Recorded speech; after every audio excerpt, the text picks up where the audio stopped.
Ya baik teman-teman, selamat malam.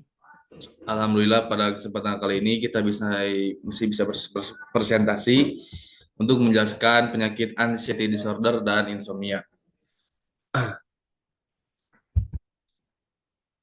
Kemudian ini untuk anggota kelompoknya ada Alifah, Anggia Putri, Aulia Nur Farida, dan Brian Halil.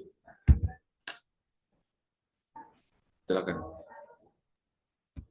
Baik, selanjutnya ada definisi kecemasan. Kecemasan merupakan keadaan perasaan, rasa gelisah, kekhawatiran, ketegangan, keraguan, rasa tidak aman, dan rasa takut dari keadaan yang dipersepsikan sebagai ancaman yang tidak diketahui sumber aktual. Tanda somatik tersebut yang menyebabkan terjadinya hiperaktivitas dari sistem saraf otonom. Kecemasan disebabkan kekhawatiran yang tidak pasti dikarenakan rasa takut dan tidak adanya kemampuan. Next.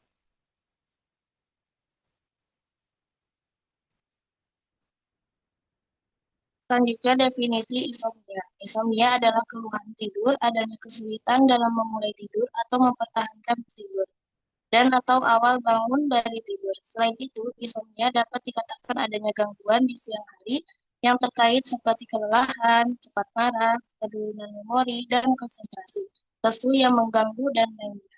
Next.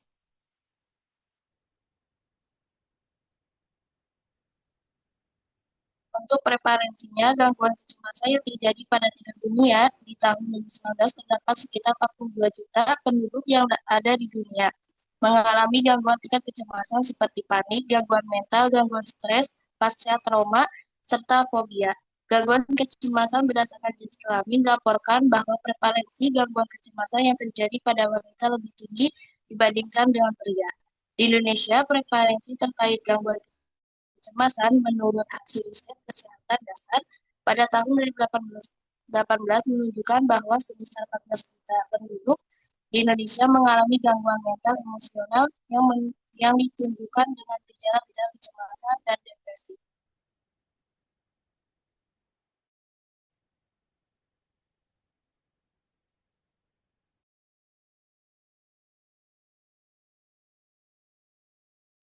Selanjutnya ada diagnosa yang pertama pada anxiety disorder, yaitu 7 item GDA adalah kuesioner yang berupa self-report untuk menilai tingkat keparahan GDA. GDA selama 2 minggu terakhir. Total skor yang diperoleh dengan menjumlahkan keseluruhan skor dari 7 item.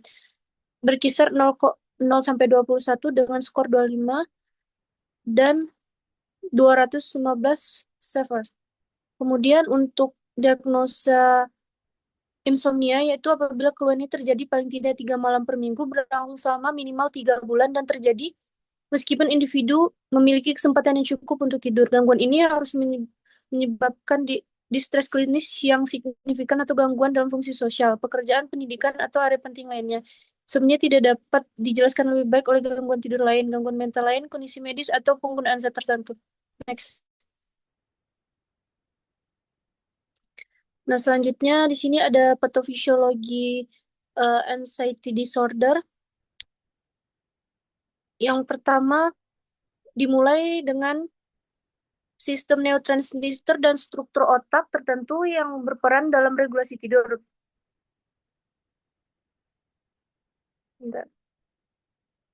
Kemudian, penurunan prekursor asam amino menyebabkan turunnya kadar L-triptopan yang dibutuhkan untuk sintesis serotonin sehingga terjadi penurunan sistem serotonin yang merupakan penting dalam mengatur tidur, khususnya fase tidur REM. Lesi pada nukleus subclavius menyebabkan peningkatan norepinefrin yang dapat menurunkan kualitas tidur, gangguan aktivitas kolinergik, serta menurunkan kadar ACH yang berperan dalam mempertahankan tidur sehingga individu menjadi mudah terjaga. Lesi pada nukleus REM menyebabkan insomnia, sementara area ini juga berperan dalam produksi serotonin. Next.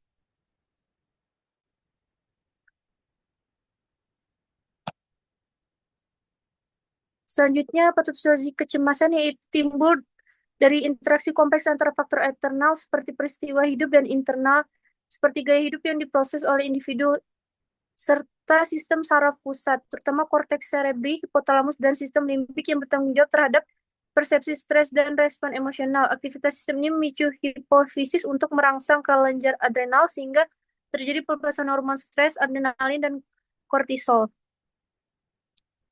Aktivitas berulang dan sistem ini tanpa resolusi stresor akan menyebabkan sindrom kecemasan kronis yang dapat memperburuk kualitas hidup individu. Mekanisme ini juga membentuk lingkaran setan yang memperkuat respons stres karena pengalaman cemas itu sendiri dapat memicu kembali sistem saraf pusat. Next.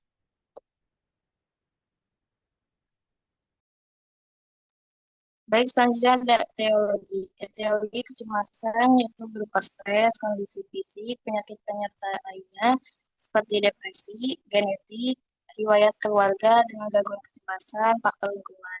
Etiologi insomnia itu stres, gaya hidup, dan next.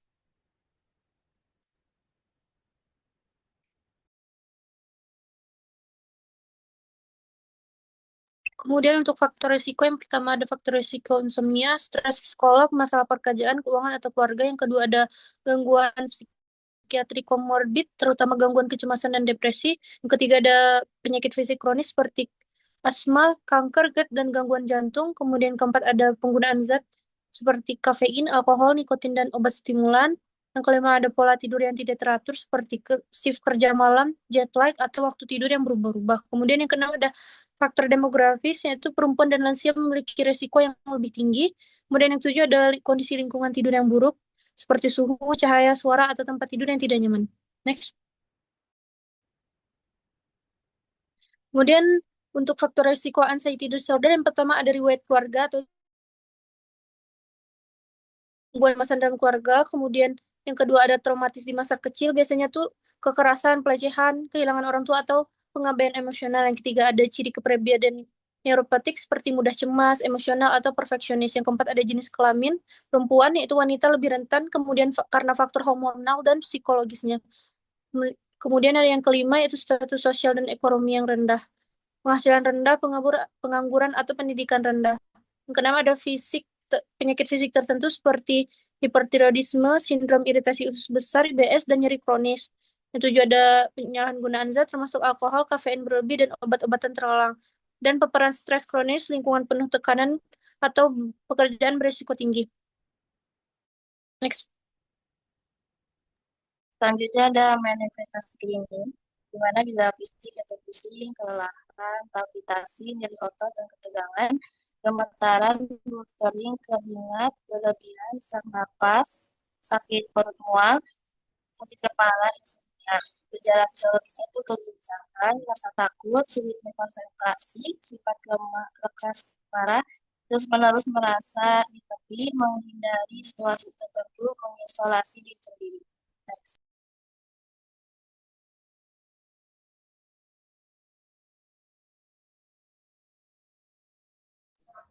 Ya, baik. Kemudian di sini ada algoritma dari anxiety disorder.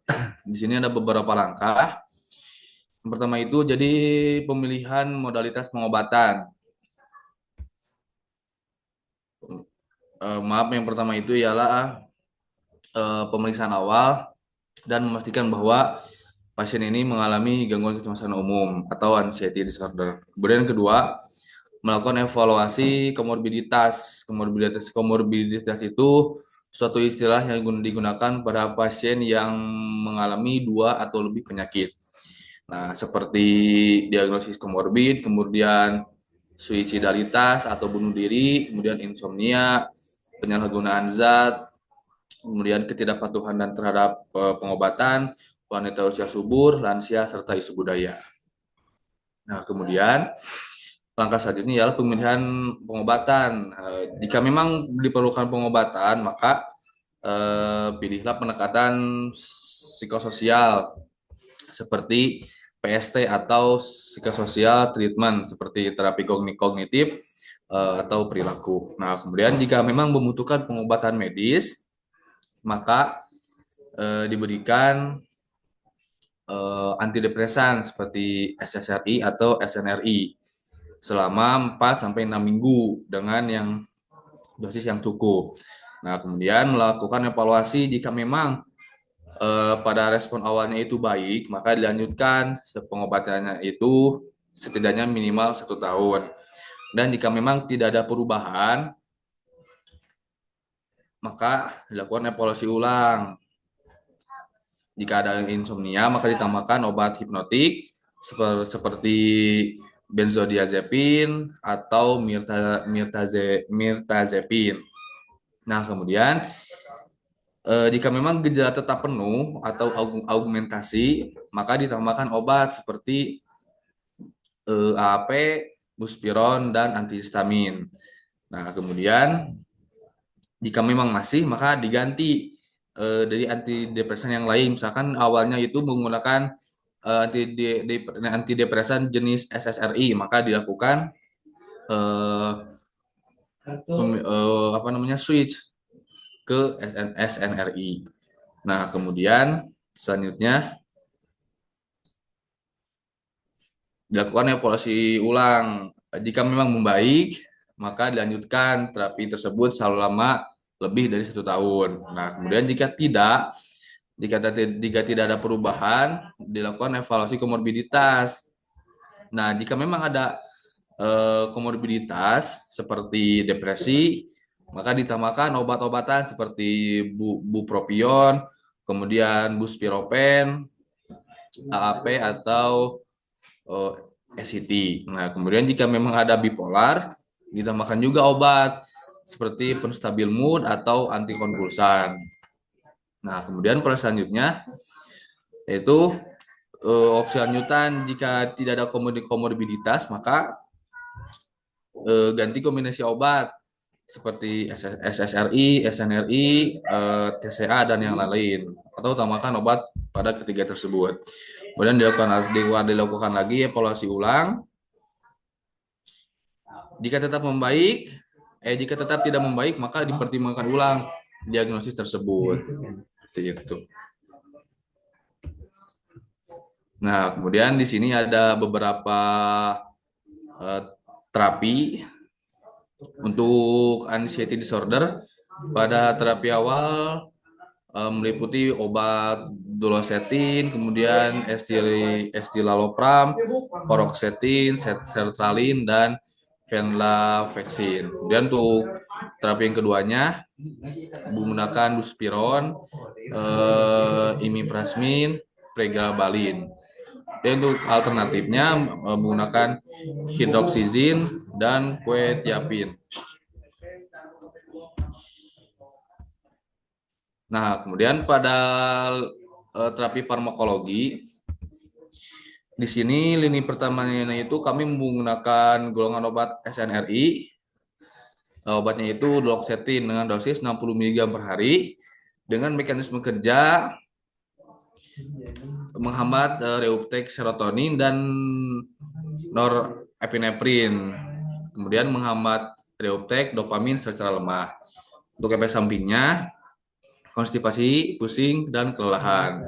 Kemudian pada golongan SSRI kami menggunakan escitalopram dengan dosis 10 mg per hari.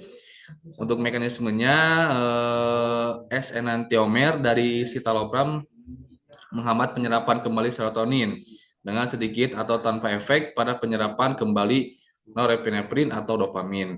Untuk efek sampingnya pusing, ejakulasi dini, serta diare. Kemudian pada second terapinya atau lini terapi yang kedua kami menggunakan benzodiazepin dengan obat alprazolam dengan dosis 0,25 sampai 0,5 mg tiap 6 sampai 8 jam. Mekanismenya mengikat reseptor di beberapa lokasi dalam SSP, kemudian termasuk sistem limbik dan formasi retikuler. Kemudian efeknya itu dapat dimediasi melalui sistem reseptor GABA.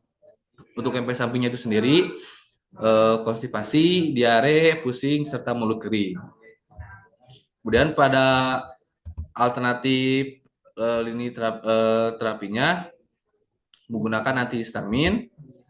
Obatnya itu hidroksizin dengan dosis 50 sampai 100 mg tiap 6 jam, dan mekanismenya itu antagonis reseptor H1 dengan sifat antihistamin rendah hingga sedang, menghambat konstriksi otot polos, saluran pernapasan, serta pembuluh darah dan GI.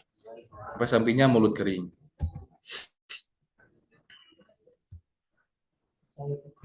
Nah, kemudian untuk outcome terapi dari terapi farmakologi tersebut, anxiety disorder jika tidak ditangani dapat menyebabkan gangguan fungsi sosial, produktivitas kerja menurun, kemudian serta risiko komplikasi mental seperti depresi dan penyalahgunaan zat. Nah, terapi psikologis, khususnya kognitif behavior terapi atau CBT, menunjukkan outcome positif dengan menurunkan intensitas kecemasan dan meningkatkan kualitas hidup pasien.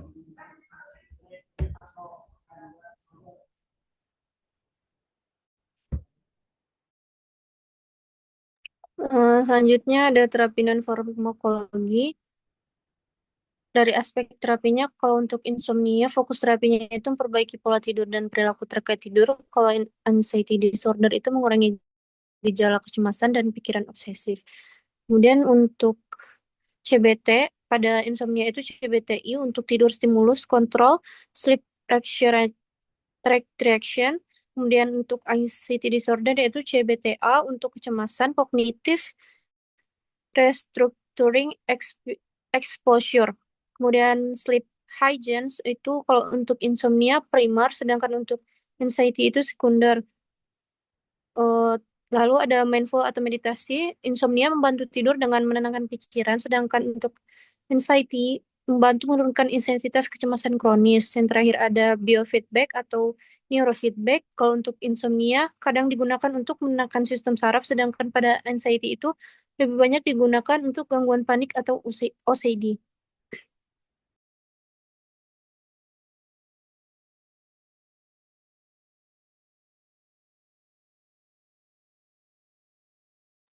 Baik, selanjutnya itu algoritma terapi dari insomnia. Yang pertama itu proses dimulai dari ketika pasien telah didiagnosis mengalami insomnia, yaitu gangguan tidur yang ditandai dengan kesulitan untuk memulai tidur atau mempertahankan tidur atau bangun terlalu pagi tanpa bisa tidur kembali. Nah, diagnosis ini biasanya dilakukan oleh dokter berdasarkan keluhan pasien dan bisa dikonfirmasi dengan wawancara, sleep diary, atau bahkan pemeriksaan lanjutan seperti polisomnografi bila perlu. Kemudian ada tahap intervensi perilaku atau mengatasi kondisi medis apapun yang mungkin berkontribusi. Di sini tuh ada tahap awalnya itu non farmakologis. Nah, langkah pertama dan utama dalam pengelolaan insomnia itu intervensi perilaku. Tujuannya itu untuk memperbaiki faktor gaya hidup atau psikologis yang menyebabkan atau memperburuk insomnia. Nah, yang termasuk intervensi perilaku yaitu CBTI atau Cognitive Behavioral Therapy for Insomnia. Nah, terapi utama yang terbukti paling efektif jangka panjang, kemudian ada sleep hygiene education atau edukasi tentang kebiasaan tidur sehat seperti menjaga jam tidur konsisten, menghindari kafein atau layar sebelum tidur, menjaga suasana kamar tidur tetap relaksasi dan teknik pernapasan, kemudian mengevaluasi dan mengobati gangguan medis lain seperti gangguan kecemasan, nyeri kronis, atau gangguan napas saat tidur atau sleep apnea. Kemudian ada evaluasi respon terhadap intervensi. Nah, setelah intervensi awal dilakukan, dievaluasi apakah gejala insomnia sudah membaik, resolver atau belum.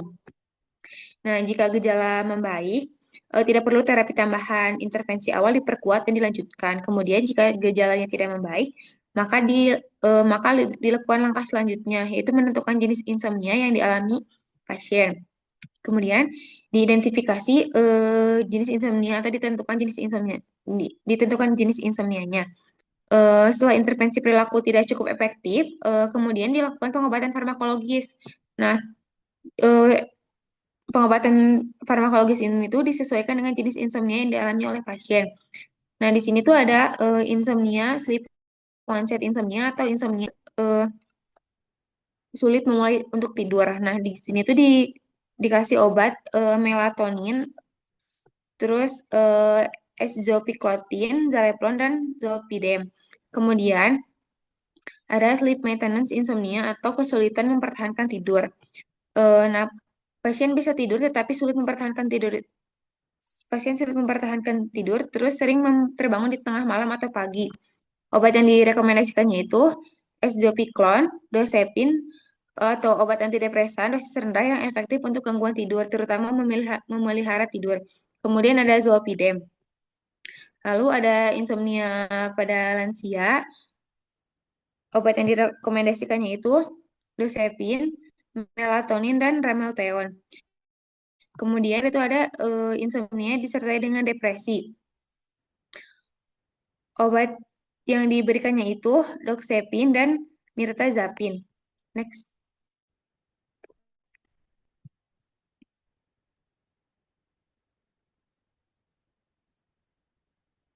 Nah, di sini ada terapi untuk terapi lebih lengkapnya. Yang pertama itu sleep onset insomnia atau kondisi sulit memulai tidur, digunakan obatnya itu golongan non benzo yaitu zaleplon, dosisnya itu 5-20 mg per hari secara oral. Dengan mekanisme kerjanya itu penekan sistem saraf pusat menyeluruh melalui reseptor gamma aminobutiric acid atau GABA. Efek sampingnya itu sakit kepala dan pusing. Nah, zaleplon ini dapat menjadi pilihan awal yang baik karena memiliki waktu paruh yang pendek sehingga efektif untuk permulaan tidur tanpa menyebabkan kantuk berlebihan di pagi hari. Kemudian di next. Kemudian ada kondisi insomnia, sleep maintenance insomnia atau kesulitan mempertahankan tidur. Nah, di sini ada 2 obat yaitu golongan non benzo, enzopiclone, dosisnya itu 1-3 mg per hari secara oral. Mekanismenya menekan sistem saraf pusat menyeluruh melalui reseptor gamma aminobutyric acid atau GABA. Nah, efek sampingnya itu rasa pahit di mulut, kantuk di siang hari. Nah, interaksi obatnya ini interaksi dengan obat antidepresan. Kemudian ada golongan TCA atau doxepin. Dosisnya itu 3-6 mg per hari sehari 1 kali. Mekanisme kerjanya memblokir penyerapan serotonin dan norepinefrin ke dalam sel-sel saraf. Efek sampingnya itu kantuk di siang hari, mulut kering, pusing, sembelit, dan kemungkinan efek antikolinergik. Kemudian interaksi obatnya itu dengan efek antikolinergik dan sedatif. Nah, Esdopiklon adalah pilihan obat yang sangat baik karena efektivitasnya dalam menjaga tidur sepanjang malam dan durasi kerjanya yang memadai. Kemudian, doxepin ini adalah pilihan yang lain yang sangat baik terutama untuk pasien yang mungkin beresiko mengalami efek samping dari hipnotik non-benzodiazepin atau yang memiliki kekhawatiran tentang ketergantungan. Next.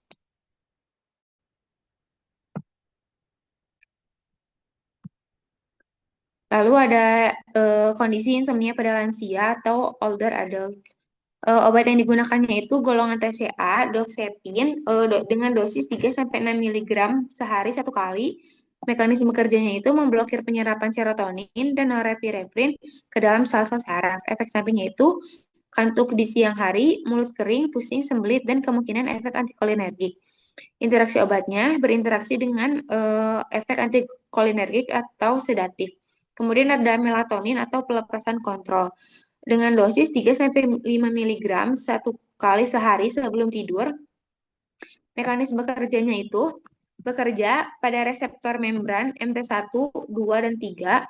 MT1 ini menimbulkan efek hipnotik atau efek yang menyebabkan rasa ngantuk. Dan MT2 itu memiliki efek kronobiotik yaitu mengatur ulang ritme sirkadian. Efek sampingnya kantuk, sakit kepala, dan pusing. Interaksi obatnya itu antikoagulan, terutama pada warfarin, SSRI, fluvoxamine, dan obat hipertensi dan imunosupresif. Kemudian ada obat Ramelton atau Rozerem, dosisnya itu 8 mg sehari. Mekanisme kerjanya bekerja pada reseptor MT1 dan 2 untuk meningkatkan kualitas tidur dan memberhentikan efek ritme sirkadian. Efek sampingnya pusing, kelelahan, dan mual. Interaksi obatnya itu dengan fluvoxamine. Next.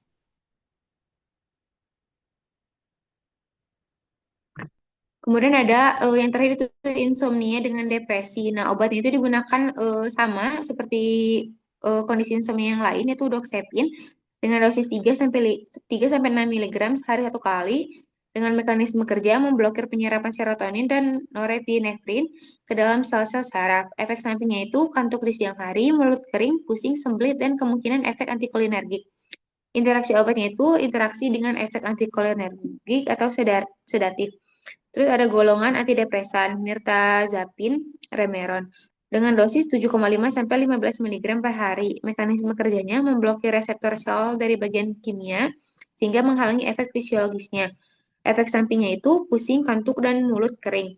Interaksi obatnya itu dengan tramadol, SSRI, dan benzodiazepin. Next. Nah, outcome terapi yang diharapkannya itu pada pasien yang mengalami insomnia itu diberikan terapi farmakologi dan non-farmakologi. Nah, namun sebelumnya disarankan dapat memperbaiki pola hidup dan juga pola tidur.